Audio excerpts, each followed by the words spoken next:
Bueno, pues buenos días. Estamos aquí en una transmisión más del Instituto de Profesionistas Farmacéuticos de México. Y pues bueno, en esta conmemoración de lo que es la mujer y la niña en la ciencia, estamos eh, pues viendo estas actividades que estamos trabajando conjuntamente y la participación de nuestras compañeras científicas que nos acompañan el día de hoy. Estaremos con una de nuestras conferencistas. Y bueno, como ustedes saben, el Instituto de Profesionistas Farmacéuticos es una asociación sin fines de lucro. Todas las acciones y comentarios que se hagan pues son a título personal, como ya muchos nos lo han referido nuestra colega Zoe. Y bueno, pues vamos a hacer la presentación de la doctora Aris Islas Flores, que estuvimos con ella en el día de la entrega de la premiación y fue un honor estar acompañándolas en este día.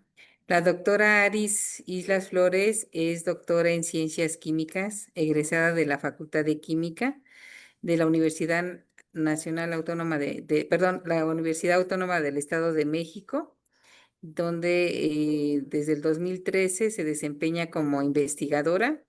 Es miembro nacional de investigadores de nivel SNI 2 y cuenta con 80 artículos publicados en revistas internacionales, 32 capítulos de libros y ha participado como editora de 2 libros. Ha sido ganadora de 2 premios de la fotografía científica Comecit 2017 y Conacit 2020. Además, ha sido ganadora del Premio Talento Edomex 2022, Jóvenes Científicos e Investigadores en el Área de Química y el Premio Mujeres en Ciencias Biológicas de la Salud Matilde Moya 2025, que estuvo ella ahí presente. Las líneas de investigación que esta doctora viene desarrollando, la doctora Aris, es en el Laboratorio de Toxicología Ambiental de la Facultad de Química.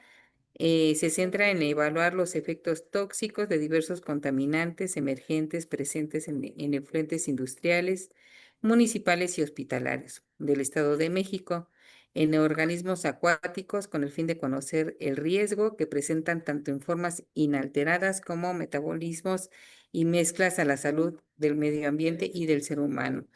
Pues doctora, es un gusto tenerla. El tema de ecofarmacovigilancia es un tema muy importante que nosotros estamos considerando como profesionales farmacéuticos dentro de nuestras acciones y conocerla y tenerla aquí es un gusto. Muchísimas gracias, Noemí, y Gracias. pues muchas gracias también por la invitación.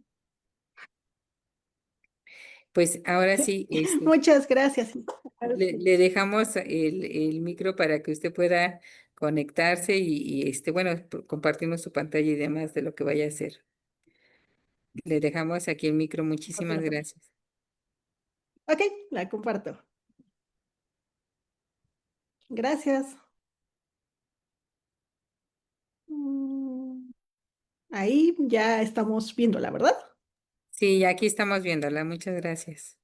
Normal, ¿verdad? Todo. Ok.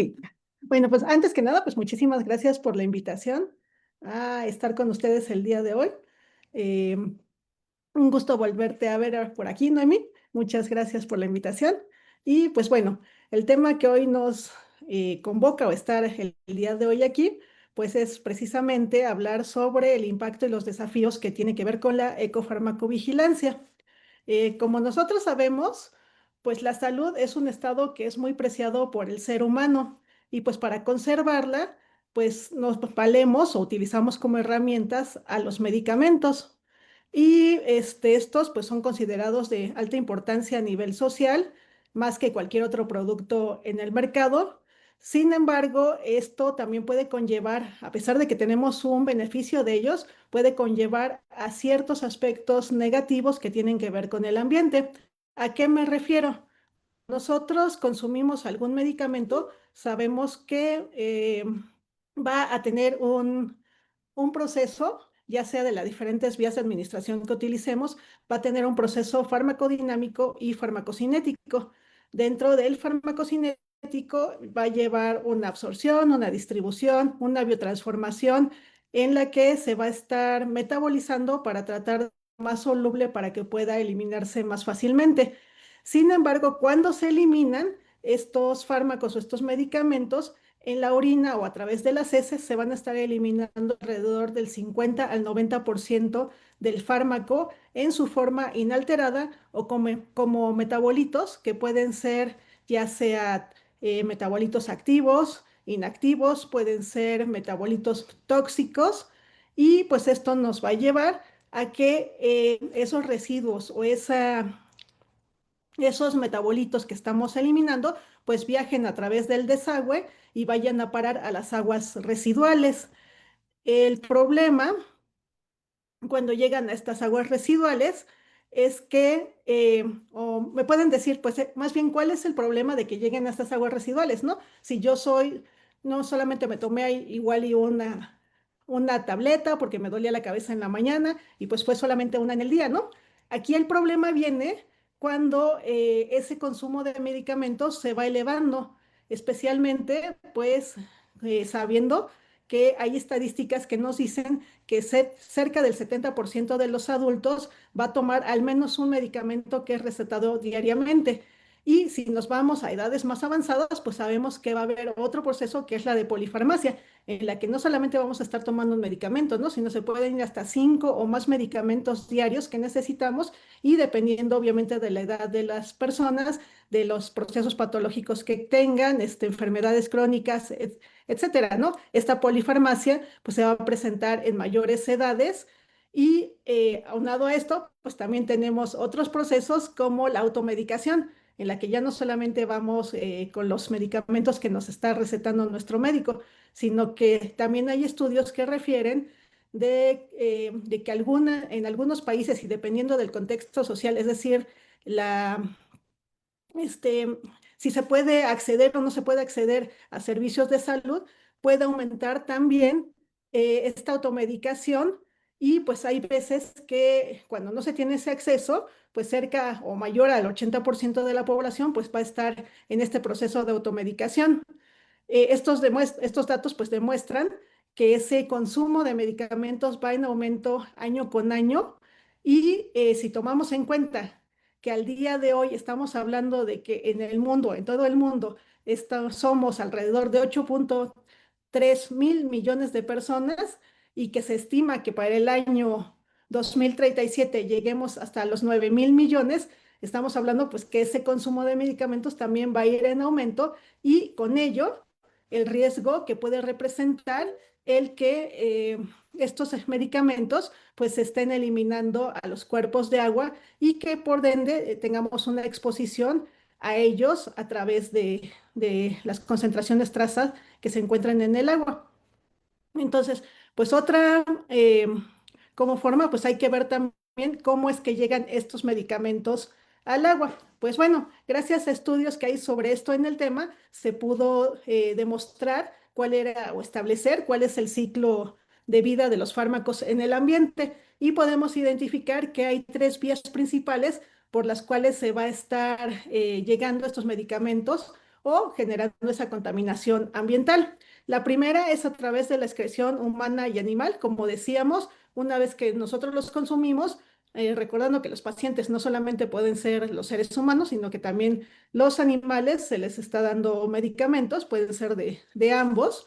Después de esa administración, pues los productos farmacéuticos, como dijimos, se metabolizan a través de reacciones de fase 1 o fase 2 para tratar de hacerlos más polares y por tanto más solubles en el agua y estos pueden ser eliminados, como dijimos, a través de la orina o de las heces. Y estos ingresan a las aguas residuales, donde llegan a las plantas tratadoras de estas aguas residuales. Sin embargo, estas no cuentan con la tecnología para poder removerlos. Acuérdense que los medicamentos estamos hablando de moléculas que son pequeñas, que están hechas para tener una actividad biológica y que aparte son estables.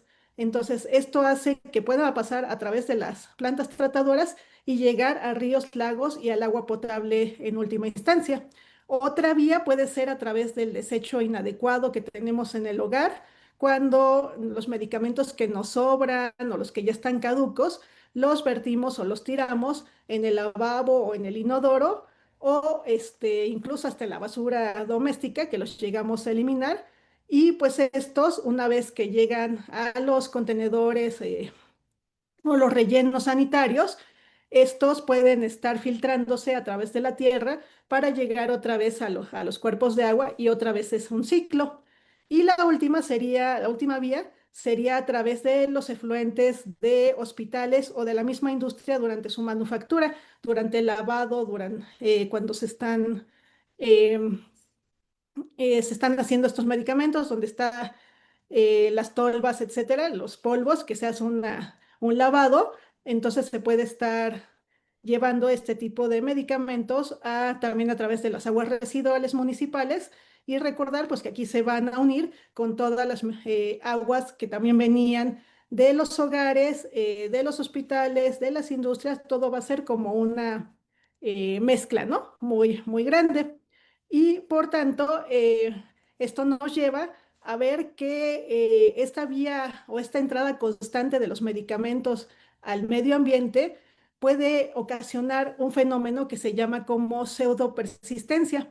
Y esto es que un fármaco, aunque tenga una vida corta en el ambiente, es decir, que puede estar sufriendo transformaciones tanto bióticas como abióticas que lo hagan menos tóxico o que lo alteren o que se degrade rápido, el, el que se esté de manera constante llegando al medio va a hacer que la concentración pues, permanezca constante durante la permanencia en el ambiente. Es decir, que pues, va a haber un desecho ininterrumpido o un desecho constante en este agua y entonces aunque se esté degradando, pues esa introducción constante pues va a tener repercusiones en la concentración que va a haber en los cuerpos de agua. Eh, Esto nos va a llevar, pues, que hay una paradoja en los sistemas de salud.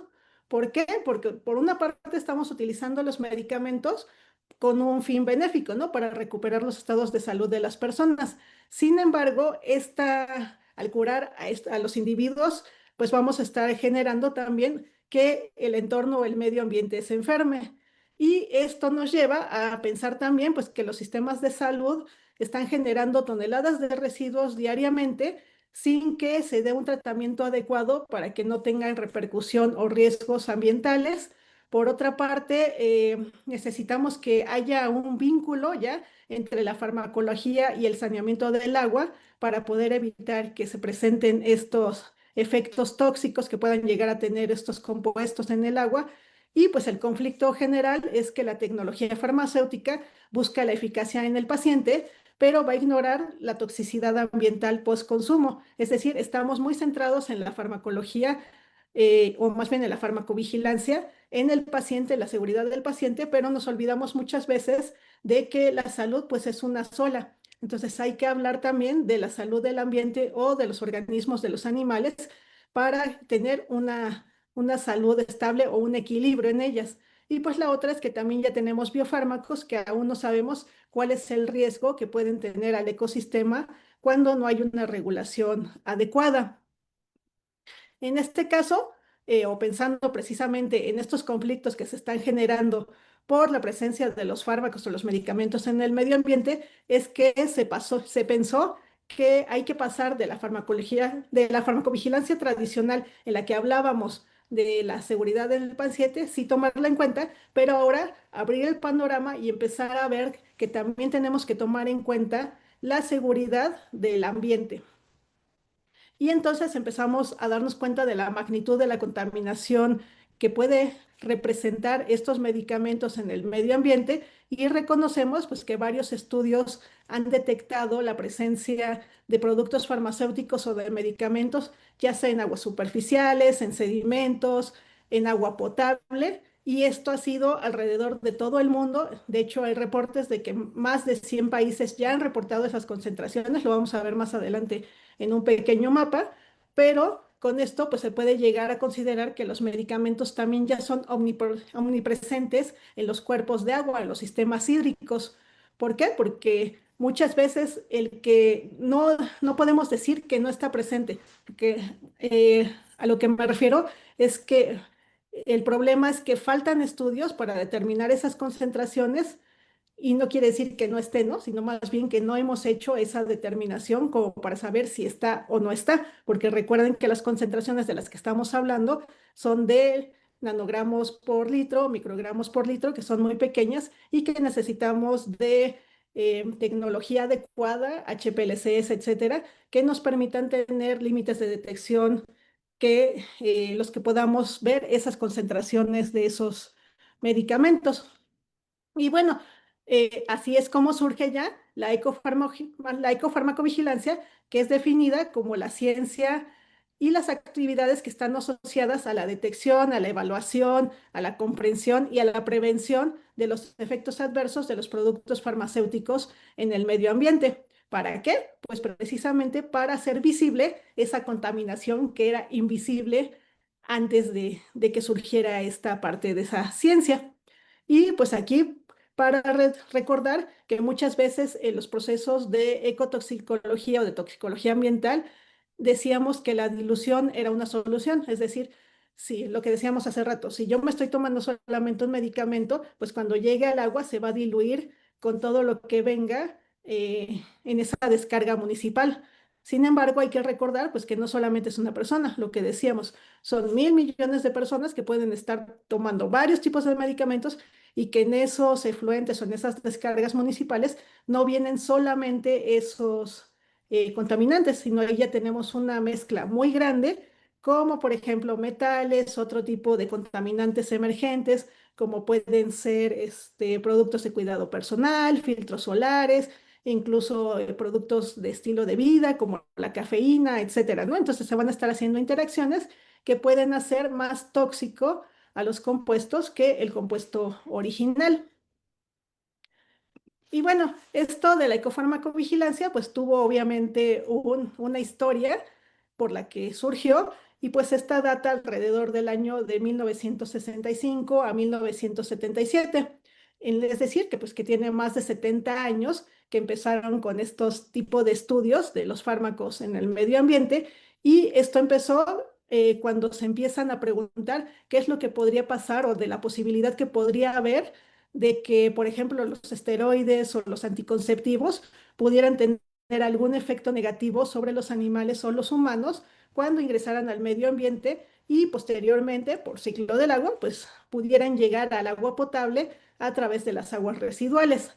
Es en 1965 cuando empiezan a hacer los primeros estudios y empiezan a expresar esa preocupación por esa presencia de los residuos de fármacos o de hormonas de que puedan llegar al agua potable y es a partir de 1970 con la publicación de La Primavera Silenciosa, donde pues hablaban de los efectos tóxicos del DDT principalmente. Entonces empiezan a ver que hay otro tipo de compuestos que también pueden estar generando procesos tóxicos en los organismos y empiezan a preguntarse o ya a tomar en cuenta productos farmacéuticos, pero ellos se van más hacia los productos farmacéuticos que pueden estar en contacto, por ejemplo, con la ganadería, con la agricultura, etcétera, que es más fácil que lleguen a los cuerpos de agua, pues a través de un arrastre solamente. Y además, pues empiezan a ver también el problema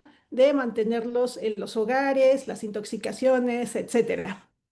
Y bueno, después de esto ya viene el primer estudio que se hizo tal cual acerca de la presencia de fármacos, que fue en 1977, en la cual se confirma una descarga principalmente de dos medicamentos, el clофibrato y el ácido acetil salicílico. Y en estos, bueno, salicilatos más bien, se hizo en Estados Unidos, en Missouri, y ellos hicieron la determinación de estos compuestos en vertidos, bueno, más bien que eran vertidos en un río, hicieron la determinación y pues se dieron cuenta que sí estaban en concentraciones de microgramos por litro.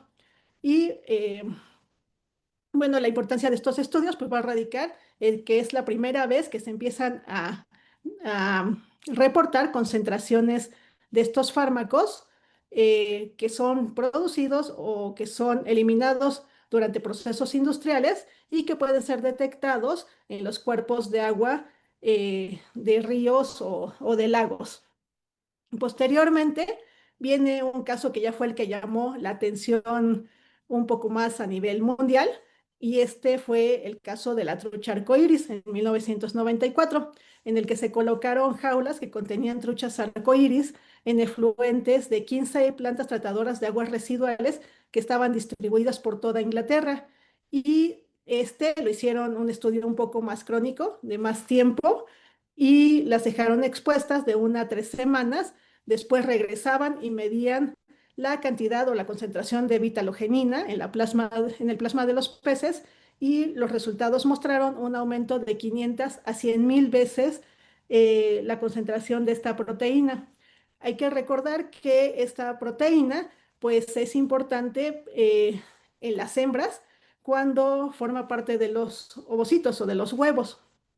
Entonces, cuando lo determinan, pero en los machos, se dan cuenta pues que ahí hay un problema y que se está viendo una disrupción, ¿no? Endocrina. Y la causa que ellos lo establecen, pues que esta feminización era causada por el etinilestradiol y algunos alquilfenoles que estaban presentes en algunos detergentes, que eran los que estaban como eliminando en algunas industrias que estaban cercanas a estas plantas tratadoras de aguas residuales.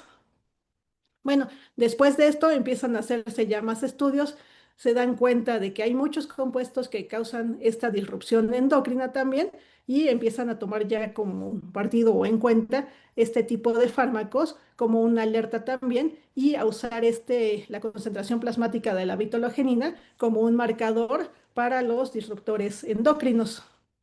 Otro posterior ya que problema que vino posteriormente y que tuvo que ver también por la presencia de fármacos en el medio ambiente fue en Pakistán y la India, donde se tuvo la muerte de alrededor de o más del 95% de especies de buitres, y estos morían por gota visceral, y era debida a una insuficiencia renal que les causaba hiperglicemia, y causaba también la generación de cristales de ácido úrico en los órganos internos. Entonces por eso morían esos buitres.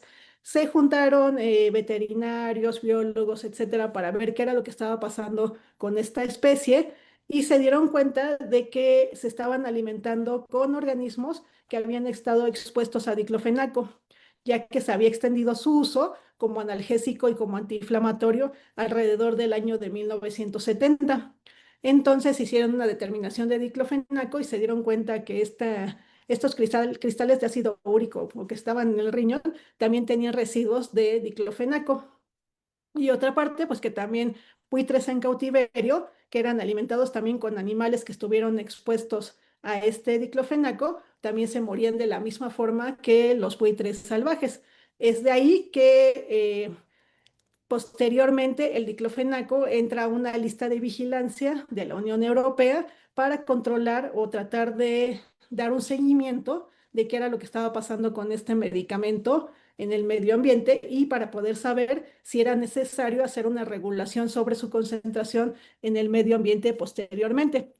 Aquí les pongo como una conexión local, porque vamos a ver más adelante que en México uno de los fármacos que es muy, muy, muy encontrado en los cuerpos de agua de diferentes partes del país es el diclofenaco, y está causando efectos sobre organismos acuáticos a los que es expuesto también. Entonces puede ser un riesgo también para los organismos en los que se expongan de manera natural en los cuerpos de agua.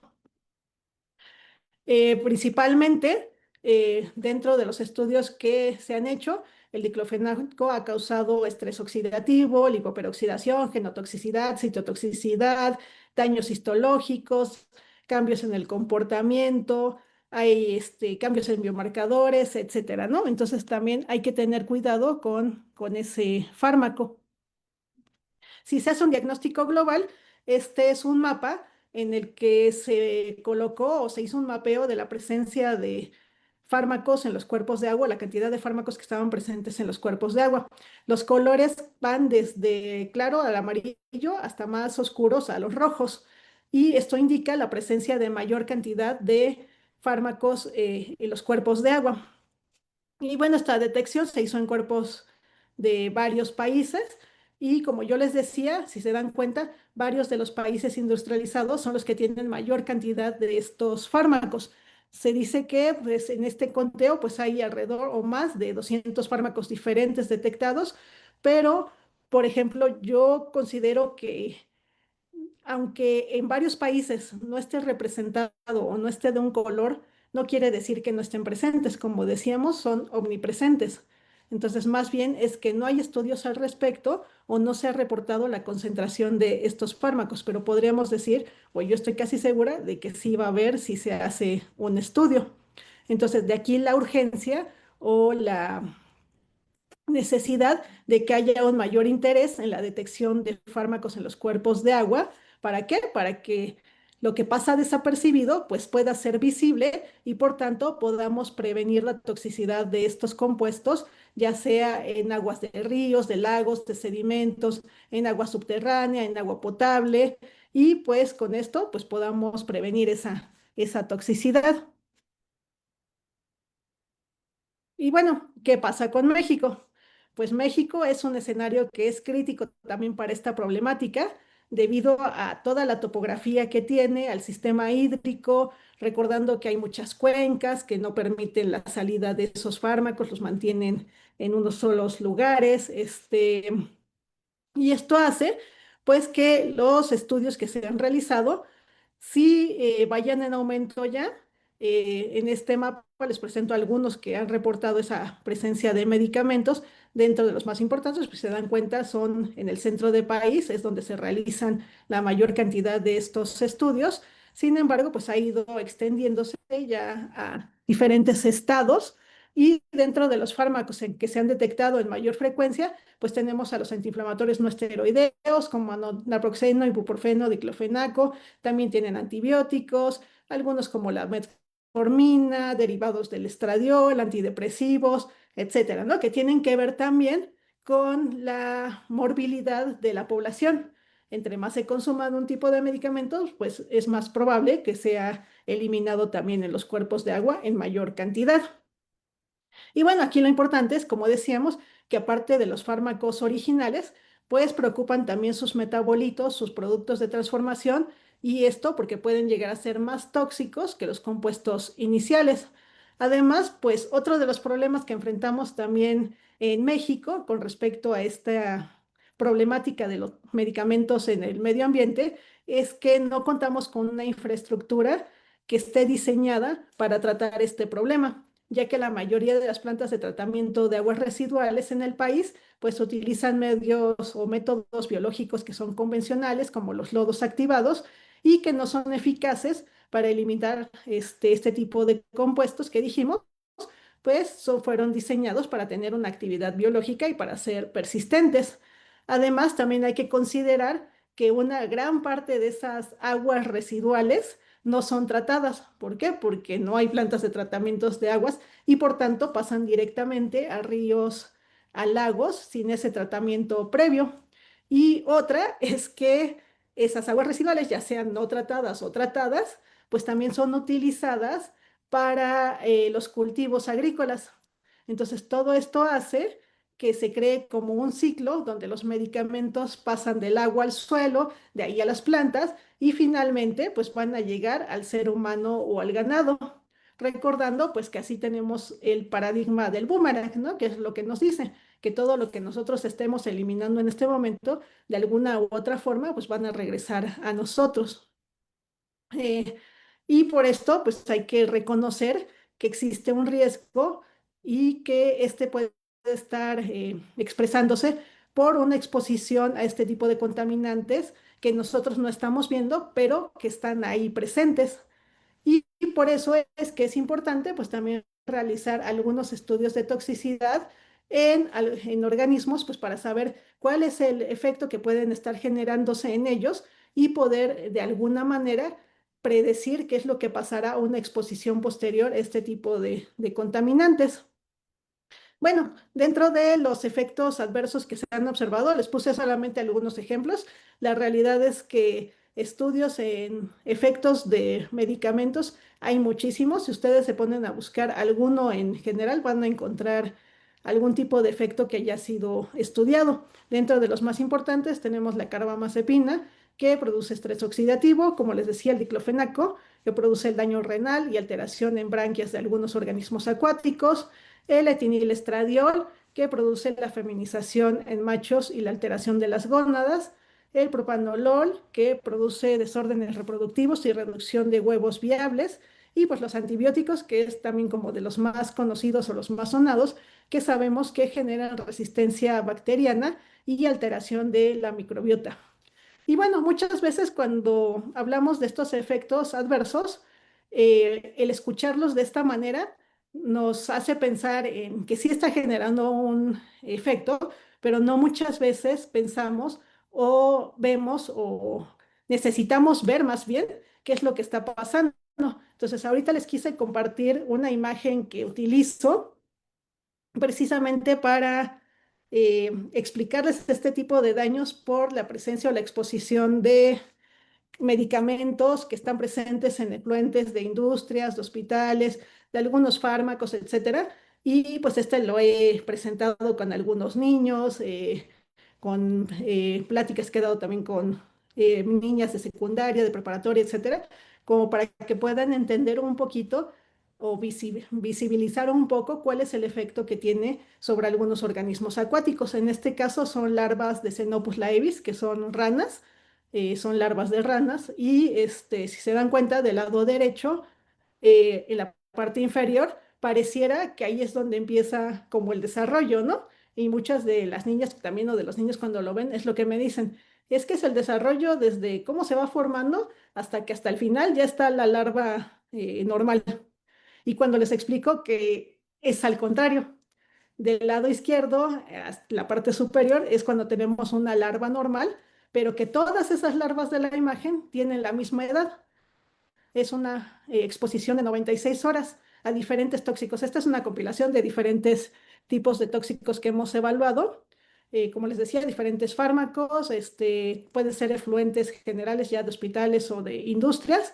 Y pues como se puede ver, pues va alterando el desarrollo, que puede ser desde alteraciones o malformaciones que pueden ser leves, que no comprometen la vida de los organismos, pero pueden llegar también hasta otras muy severas, como las que tenemos en la última fila, en la que ya hay dos colas, ya no hay ninguna cola, no hay desarrollo de la cola, una cabeza que tampoco no se desarrolló, podemos tener edemas, problemas oculares, y todo esto, ¿a qué nos va a llevar? Pues que la exposición va a estar alterando también el comportamiento de estos organismos, porque hace que sean más fácilmente devorados por depredadores, o la otra es que no sobrevivan solamente algunos días, etcétera, y de ahí no sobrevivan, no pasen, o que no puedan alimentarse por la malformación que tienen o la deficiencia que tienen, y por tanto, pues no sobrevivir. Entonces, bueno, ese es solamente algunos de los ejemplos que quería que lo vieran un poquito más y no se quedara solo en palabras, pero regresando a esto de cómo se hacen esas evaluaciones de riesgo ambiental, pues tenemos que para predecir qué tan peligroso es un medicamento en el ambiente, pues tenemos que analizar también sus propiedades que van a definir su movilidad y la permanencia que van a tener en los cuerpos de agua. Y pues todas estas propiedades físico-químicas al final nos van a ayudar a explicar por qué algunos fármacos son más difíciles de que sean eliminados plantas tratadoras de aguas residuales o que puedan eliminarse más fácilmente, ¿no? Dentro de esas propiedades físico-químicas que nosotros tomamos en cuenta está la solubilidad en el agua, pues obviamente a mayor solubilidad, pues va a implicar una mayor movilidad de esos contaminantes y que pueda el fármaco viajar libremente en las corrientes de agua. Tenemos los coeficientes de partición, que puede ser en los tejidos o en los sedimentos, y obviamente valores mayores pues van a dificultar esa remoción de las plantas tratadoras y facilitan el cruce a través de membranas biológicas o de su almacenamiento en los sedimentos. En cuanto a la persistencia o la vida media, es el tiempo que tarda la concentración del fármaco en reducirse un 50% en el ambiente, y a mayor persistencia es mayor la ventana de tiempo que va a tener para poder causar daños crónicos en los organismos a los que estén expuestos. Y el último valor que se toma en cuenta en este tipo de estudios, pues es el de bioconcentración, en el que la afinidad de una sustancia por los tejidos es mayor que al agua en el que se encuentra. Entonces esto hace que se vaya almacenando, se vaya acumulando en el tejido del organismo y que después este sea pasado a través de la cadena trófica a otros organismos. Entonces puede haber una bioacumulación, biomagnificación de estos compuestos. Y bueno, además de estos valores que se toman en cuenta, o estas propiedades fisicoquímicas que se toman en cuenta de los compuestos, las agencias regulatorias internacionales, como por ejemplo la FDA, utilizan como indicador principal para decidir si un fármaco es peligroso o no es peligroso en el ambiente, dos valores, el PEC, que es la concentración ambiental prevista, y el PENEC, que es la concentración prevista sin efecto. Y bueno, estos valores nos van a ayudar, o el cociente que se obtiene de esos valores, nos va a ayudar a ver si, como dar un termómetro, que ahí se los puse, en el que valores mayores a uno, pues nos va a estar hablando de que hay un mayor riesgo de que presenten un daño ambiental. ¿Por qué? Porque son más persistentes, se pueden bioconcentrar, etcétera, ¿no? Y valores menores a uno quiere decir que tienen un riesgo más bajo, pero que a veces es necesario que se evalúe también su toxicidad en diferentes organismos de la cadena trófica para ver cuál es el efecto también que pueden generar en ellos.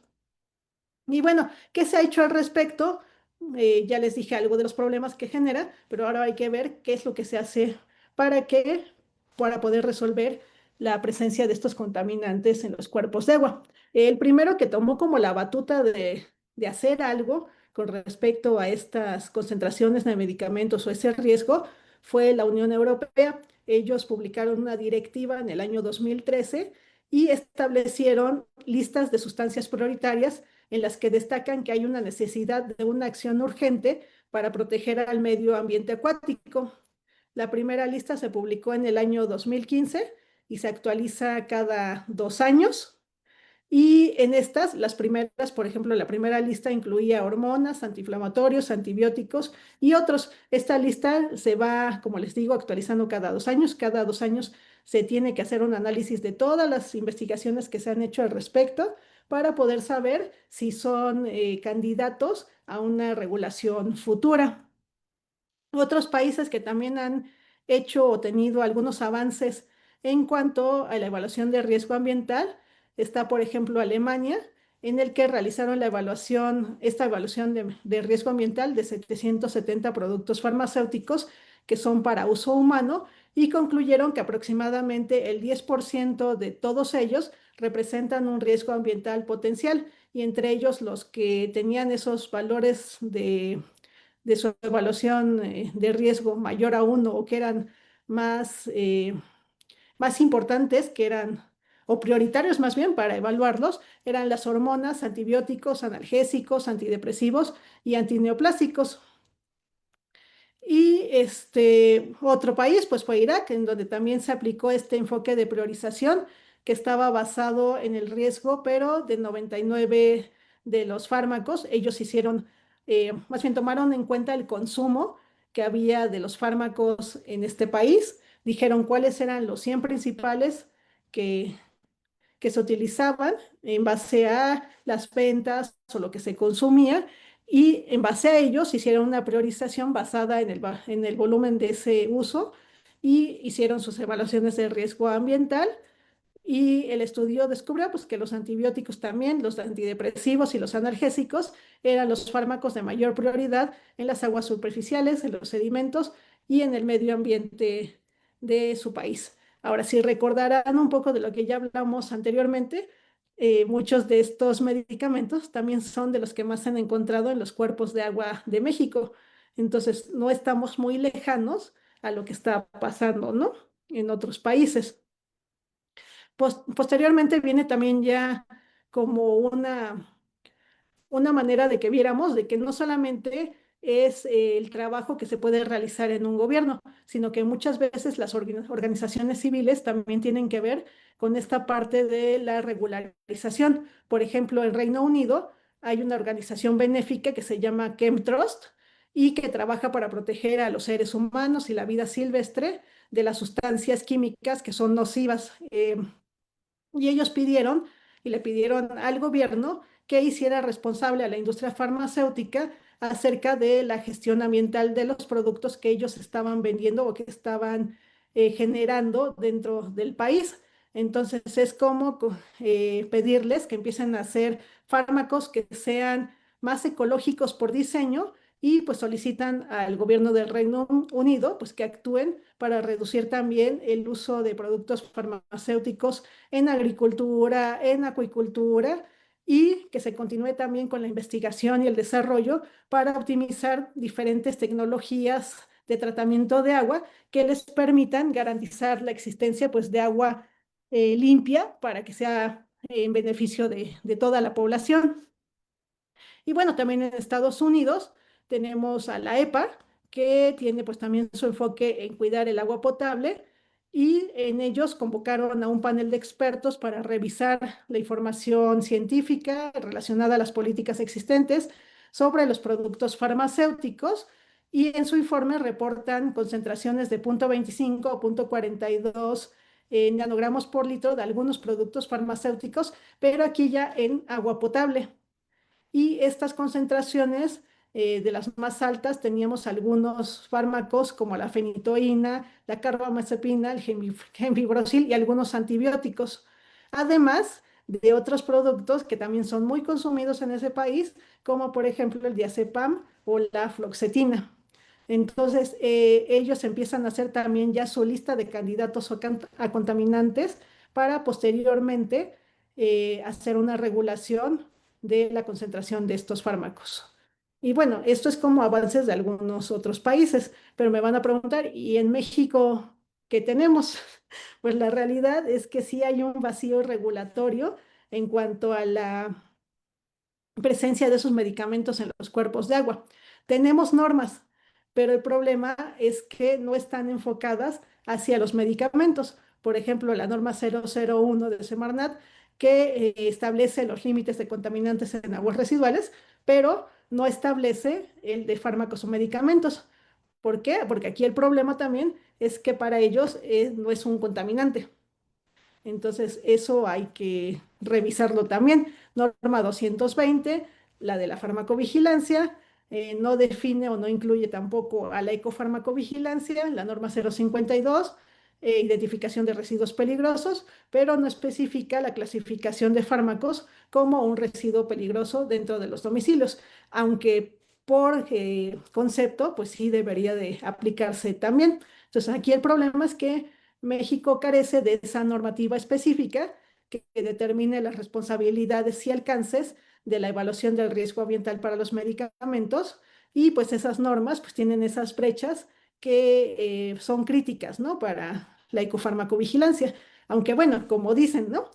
Cada desafío pues también es una oportunidad. Entonces eso nos da la oportunidad de ver qué es lo que falta y qué es lo que podría hacerse en un futuro con respecto a la presencia de fármacos. Y en ese punto, pues yo les traigo algunas como ideas que se han establecido por algunos investigadores.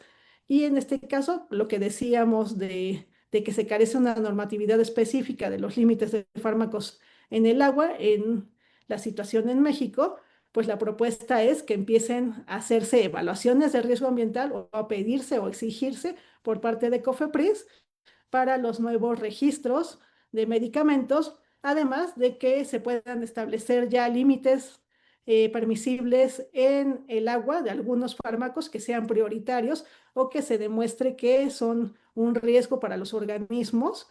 Y la otra es que pues se haga un monitoreo obligatorio para sustancias de alto riesgo. Aquellas que dijimos pues tengan una evaluación de riesgo mayor a 1 y que representen un riesgo ecológico. Eso en la parte como de la regulación. Sin embargo, hay otras cosas que podemos hacer antes de la regulación también. Por ejemplo, en este momento pues tenemos fármacos tradicionales que están diseñados, como dijimos, para ser estables, para ser persistentes en el ambiente y para tener una actividad biológica, que es lo importante, ¿no? Pues están hechos para hacer o alterar una actividad biológica. Entonces, ¿cuál sería la solución? Pues que desde un principio se diseñen para que puedan ser degradados más fácilmente. ¿Cómo? Pues creando también moléculas que se descompongan a metabolitos que no sean tóxicos después de su acción terapéutica, ¿no? Entonces, ese sería como un paso a futuro de lo que se podría hacer para precisamente hacer algo contra la contaminación de los medicamentos en los cuerpos de agua. Otra, pues también tiene que ver con la parte de la innovación en las plantas tratadoras de aguas residuales. Como dijimos, pues los métodos de lodos activados no son específicos o no ayudan a la eliminación total de esos medicamentos en los cuerpos de agua. Ahí tienen un ejemplo, que en del 30 al 40% de la concentración de, por ejemplo, diclofenaco y carbamazepina son eliminados. Todo lo demás pues pasa de manera inalterada. ¿Cuál sería la solución? Pues empezar a utilizar procesos de oxidación avanzada, de nanotecnología, algunos métodos electroquímicos y el uso de biosensores también para una detección rápida de la presencia de estos compuestos en el agua. Todo esto pues obviamente lleva, sé que recursos económicos, pero si lo pensamos pues a un futuro, pues estaríamos previniendo los efectos tóxicos de estos compuestos. Y otra sería pues ya la responsabilidad compartida, es decir, lo que nosotros podemos hacer ya desde nuestras casas para disminuir la presencia de medicamentos en el cuerpo, en los cuerpos de agua. Aquí les presento un cuestionario que se hizo en la Universidad de las Américas de Puebla, en el que evaluaron los hábitos de disposición de medicamentos de las personas y ellos encontraron que el 5% los eliminan a través de inodoros o lavabos, el 61% a través de la basura doméstica y el 34% es otros o no se acuerdan o no saben qué se hacen, ¿no? Con ellos. Entonces, esto nos lleva a decir que el 80% de las personas nunca ha recibido información sobre cómo desechar correctamente esos medicamentos. Entonces aquí tenemos un área de oportunidad para poder hacer campañas permanentes de recolección de estos residuos. Sabemos que para caducos tenemos los buzones que se encuentran en las farmacias, en los hospitales, los que son del SINGREM, y muchas personas los ven que están ahí, pero son pocos los que saben para qué son. Y yo platicando también con personas de farmacias, me han dicho, es que yo los abro y de repente está la basura ahí normal. O sea, como que falta esa comunicación o esa campaña para que sepan cómo se pueden utilizar y cuál es el efecto perjudicial de no hacerlo, ¿no? Entonces, bueno, esa sería una parte. La otra es la educación sobre los botiquines caseros, el de evitar la acumulación, el que tengan una adherencia terapéutica, porque muchas veces los medicamentos que dejan en los botiquines son los que ya no se tomaron porque ya se sintieron mejor. Entonces hay que también tener una educación al paciente sobre esto. Y la otra, pues sería la disposición también segura de algunos dispositivos, etcétera, ¿no? Y pues todo esto en general, o si pudiéramos llegar a hacer todas estas propuestas, pues creo que pudiéramos reducir el riesgo por la presencia de sus medicamentos en los cuerpos de agua. Y bueno, ya como conclusión, pues saber que la salud humana, como les decía, la salud animal y la integridad del medio ambiente, pues son tres pilares de un mismo sistema. Y ese mismo sistema ya está definido por la OMS como One Health, o sea, una sola salud. No podemos tener salud si no tenemos o si nos enfocamos solamente en la salud humana. Hay que enfocarnos también en la salud del ambiente, en la salud de los organismos, porque ignorar a uno de estos es poner en riesgo a todos los demás. Recordar pues que una farmacología sostenible no debe de ser considerada como una opción técnica o que solamente lo dejemos en el grado académico de que solamente aquí lo platicamos y lo vemos, sino que éticamente debería de ser imperativo también para la industria y para la sociedad que consumen medicamentos, pues como dijimos, a un ritmo sin precedentes y que van a ir en aumento a lo largo de los años. Recordar, como les dije, pues que es una responsabilidad compartida desde el diseño en el laboratorio hasta la prescripción médica y el desecho correcto de esos medicamentos por parte del paciente en los centros de recolección autorizados y pues recordar que cada uno de esos pasos cuenta. Hay que fortalecer esa cooperación entre la academia, la industria y el gobierno para hacer esas campañas de educación Y pues recordar que la próxima vez que utilicemos un medicamento, hay que saber que no solamente es el medicamento que me estoy tomando, sino que al final está generando una onda expansiva que puede estar generando toxicidad en otros organismos que no lo vemos, ¿no? Ahorita, pero que en un futuro, como dijimos, pues puede regresar a nosotros de alguna otra forma. Y de esta manera, pues hay que preguntarnos qué rastro dejarán nuestras medicinas o lo que nosotros estamos tomando en el agua y qué es lo que van a beber en un futuro otras generaciones. Es decir, nuestro desecho de hoy, pues puede ser el vaso de agua de alguien más mañana, ¿no? Entonces hay que tomarlo en cuenta. Y bueno, no sé si tengan dudas o comentarios. Si no, pues dejo mis datos de contacto también. Y bueno, ese es nada más un canal de divulgación que tenemos justo para niños, para estos temas también, precisamente.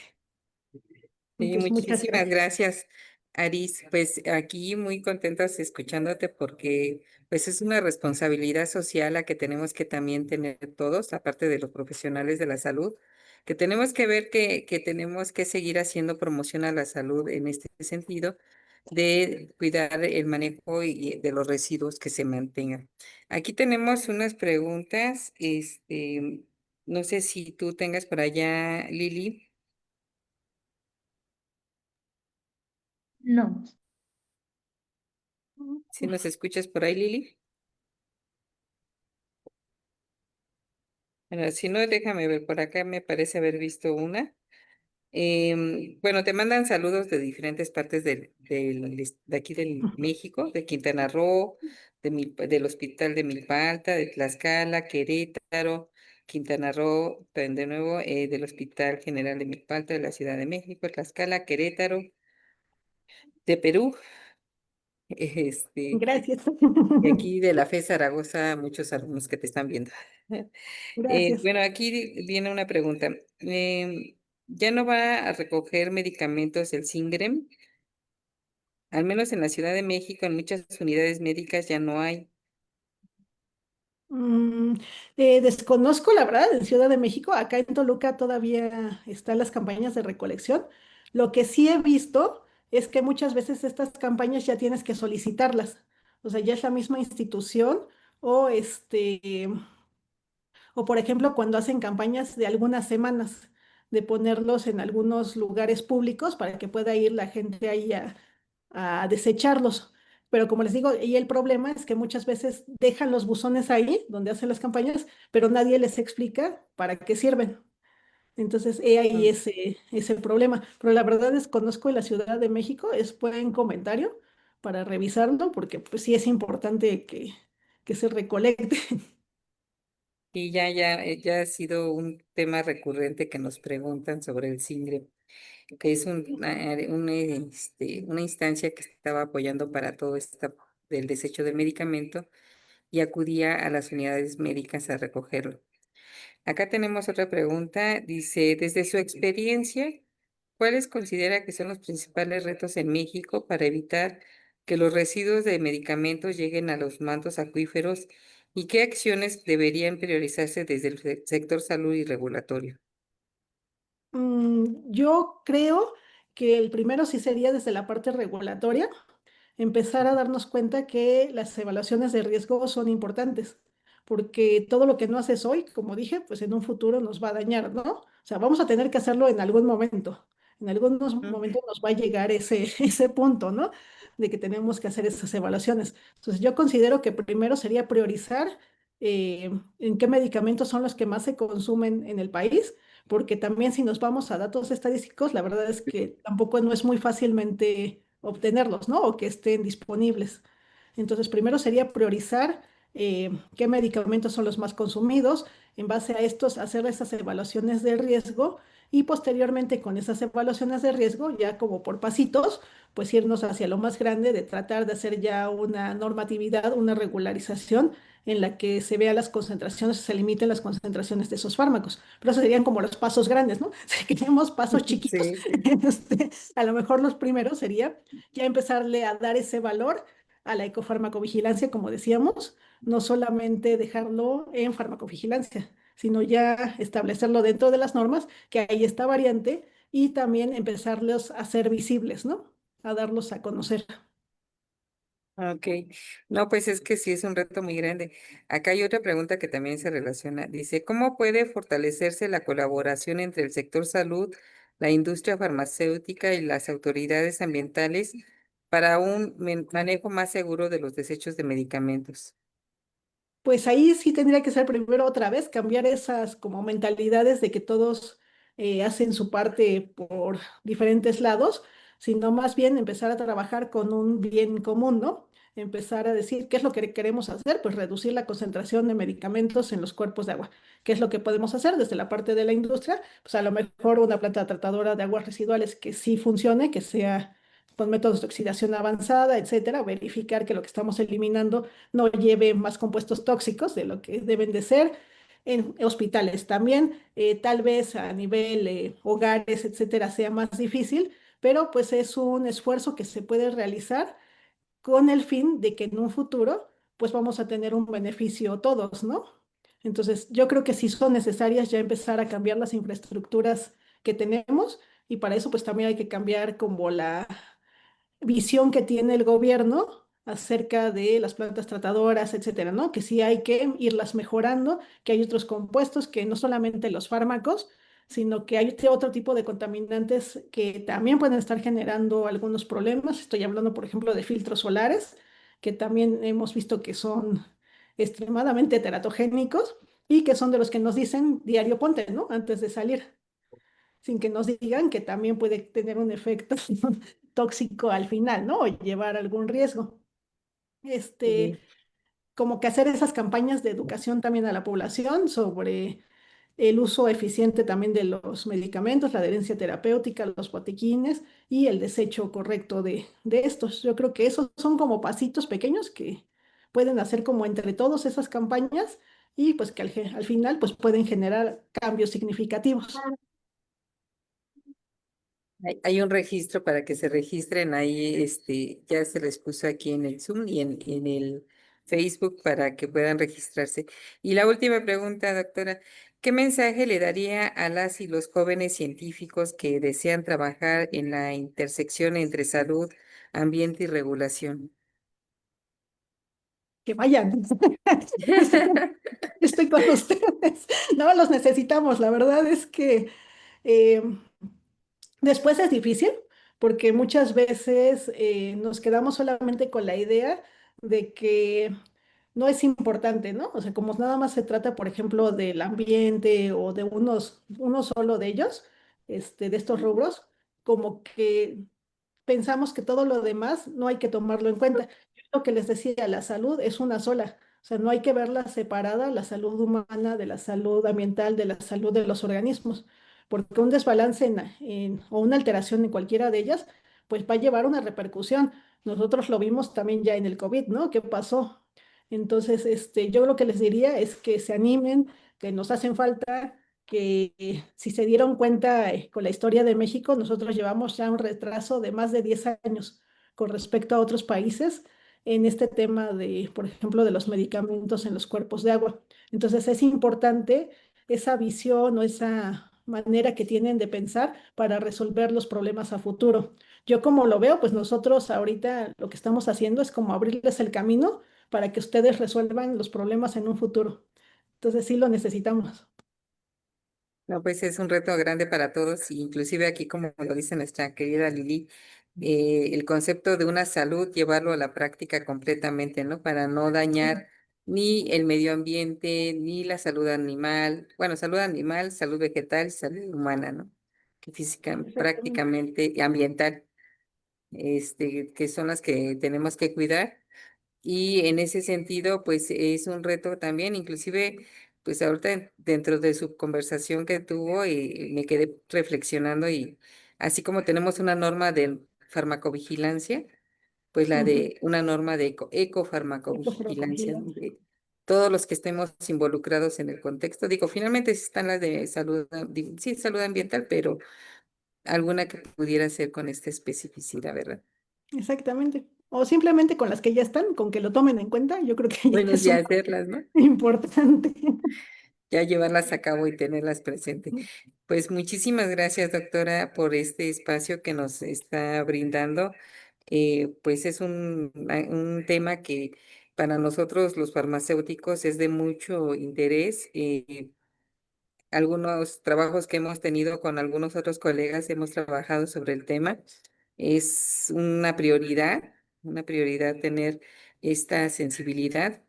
Y pues bueno, para el trabajo de la ciencia y del trabajo que se viene desarrollando, pues es un desafío muy grande. Pero pues todo puede ser transformado, todo puede ser mejorado y estamos en este camino.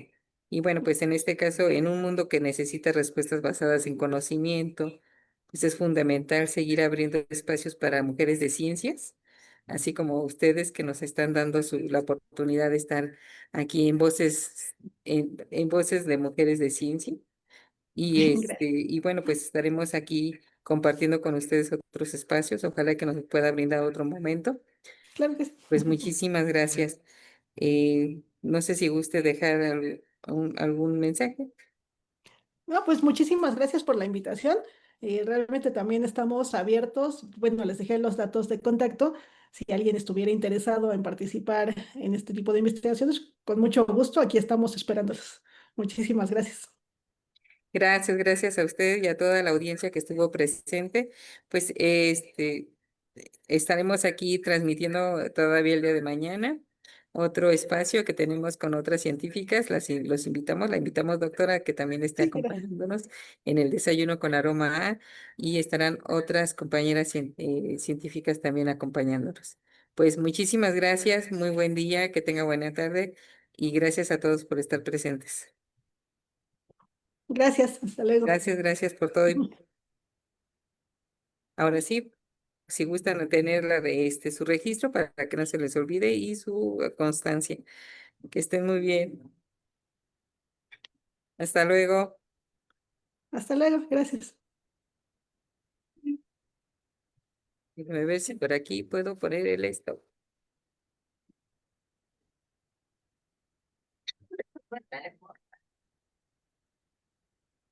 Muchas gracias, doctora. No, ¿de qué? Gracias, Noemí. Al contrario, muchas gracias por la invitación. Espero que haya estado bien. Gracias. Muchas gracias. Gracias, gracias por todo. Gracias. Bueno, pues bonito día. Hasta luego. Igualmente. Hasta luego.